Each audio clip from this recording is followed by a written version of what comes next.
There's something fascinating about people who grew up in the 1970s, and psychology can explain why. If you were a child in that era, your brain developed during a rare window in human history, a time of real freedom paired with real responsibility. And that's why many people who grew up in the 70s look at today's world and quietly smile, not with arrogance, not with bitterness, but because they experienced something that can never be recreated. A childhood so free that decades later, people still say, "We didn't know how good we had it," or "We were feral and it was glorious." So what made the 70s different? And more importantly, what did it do to your brain? The first trait is self-directed problem solving.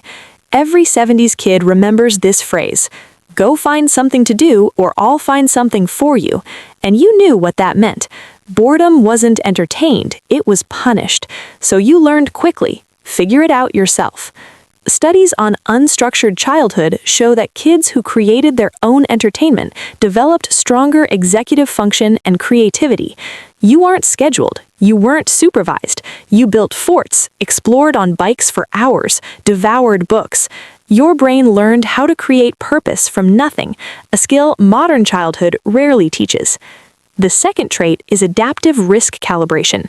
You climbed trees too high, rode bikes without helmets, played rough, got hurt, and every scrape taught your nervous system something important. Research shows that children exposed to manageable physical risk grow into adults with lower baseline anxiety and better threat assessment. You learned the difference between danger and discomfort by living it, not by watching warnings on a screen. That's why in chaos, you stay calm while others panic. The third trait is comfort with solitude. You spent hours alone listening to music, lying in the grass, thinking. Not because you were lonely, but because there was no device demanding your attention every few seconds. Studies on pre-digital childhood show these adults experience less anxiety when alone with their thoughts. You learned early that boredom isn't an emergency. The fourth trait is analog patience. You waited a week for your favorite show, days for photos to develop, hours for phone calls that might not even be answered. Research on delayed gratification links this to better impulse control, relationships, and long-term success. Your childhood trained patience. Modern life actively erodes it. And finally, unsupervised autonomy. You left the house with one rule: be home before the street lights came on. No tracking, no constant check-ins. Research shows children with freedom of movement develop stronger decision-making and internal motivation. Your parents trusted you to be capable.